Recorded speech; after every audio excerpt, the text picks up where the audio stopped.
gives you evidence that it's real and it's true and it's yours now.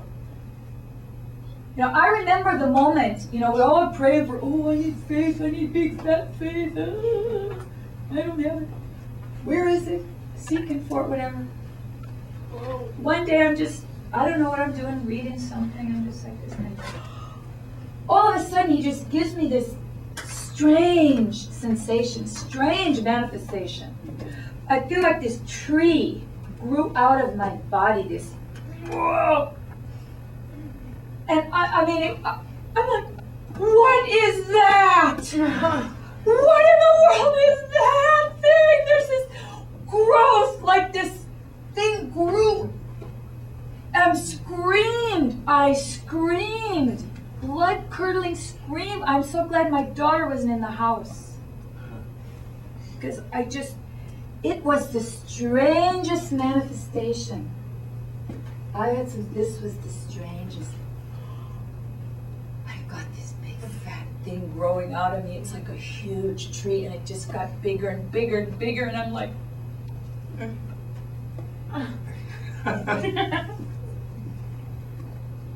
you don't even know what to say.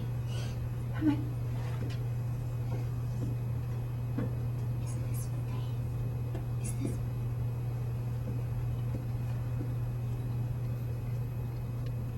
this? I felt it in my being. And my husband noticed immediately something happened to me. We were in the car and I'm just reading the scriptures. And he's like, I was breathing faith. Just opened my mouth and faith manifested. Now, where did that thing come from? I don't know. I can't say, oh, it's because I did this and this and this and this. You know, I was like, oh, forget about it. It ain't never gonna happen. I mean, I don't know. You know, you seek, you go, okay, all right, just leave it. You know, and I wasn't seeking faith. I really wasn't. I wasn't even like, you know, hungry for it anymore. It's just like, I don't know. You know, but he gave me evidence that I had it. And it's like he said, well, you know, like a small seed, yes, it's been growing all along. But he didn't let me feel any of the growth. I didn't feel any of the growth. I didn't experience any of the growth. He just let me feel the full manifestation. Oh. Wow.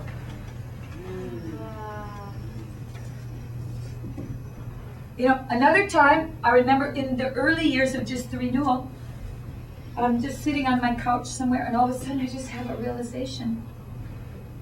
Like something was gone, just an absence of something. And it was really kind of before I had a handle on this. But he let me feel the absence of the fear of men. A man-pleasing spirit he took out of me. Oof. Whoa. It was a man-pleasing spirit. Huh. Oh my goodness, I didn't even know I had it. Well, now you don't, so. Fear of man, fear of, you know.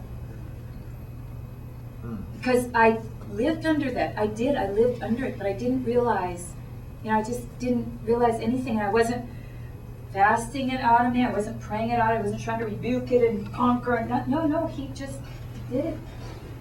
Took it out. So I can't take any glory for it. I can't give you any steps how to get rid of a man-pleasing spirit. I don't know how. Someone else may be able to tell you, but I can't. It's God's supernatural activity. You know, his sovereign ability to do everything you can't do. Everything you can't do. As a graft becomes one with the tree stalk, if we have shared with Christ. Oh, here's a question. Have we shared with Christ and died as he died? Here's the question. Have we shared with Christ and died as he died?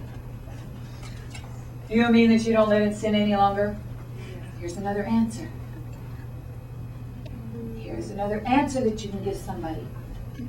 It's actually a question. It's your answer in the form of a question. Have we shared with Christ and died as he died? You could ask them, have you shared with Jesus in his death? Have you died like he died? That's your answer. And just get back to your own business. Woo! Woo! Oh, if we have to share in one nature with him. See, I guess it's about sharing his nature. Sharing his nature. Otherwise, you're still separated from him. And you're trying to be like him. You're trying to be like him. Do you understand the difference? Oh. The Bible says you've been given his wonderful new life to enjoy it. But I'm trying to be like you.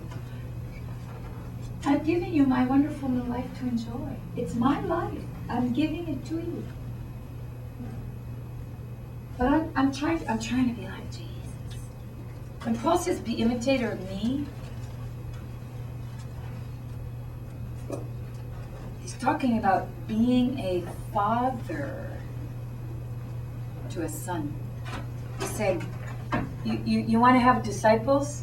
Find sons. That's what he's talking about. Imitate me.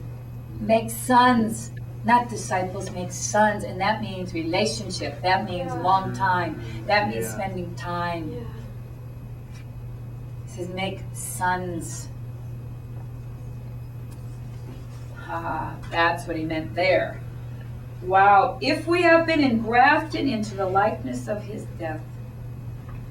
So we have like 1, 2, 3, 4 scriptures that talk about being grafted. Grafted. But it's a vivid picture. It's a vivid picture. And to be grafted into something means you have to be cut off from something else. Yeah. They don't graft a fruit tree to another fruit tree that still has the same root system. They cut a branch off. They sever a branch. And if you read further in Romans, it says we, like the Gentiles, were the wild branches that bore wild fruit or no fruit at all, or a dead branch. Look at yourself as a dead branch. And it doesn't make sense. It's cutting off a tree and grafting it into another tree. So there's a new life coming out.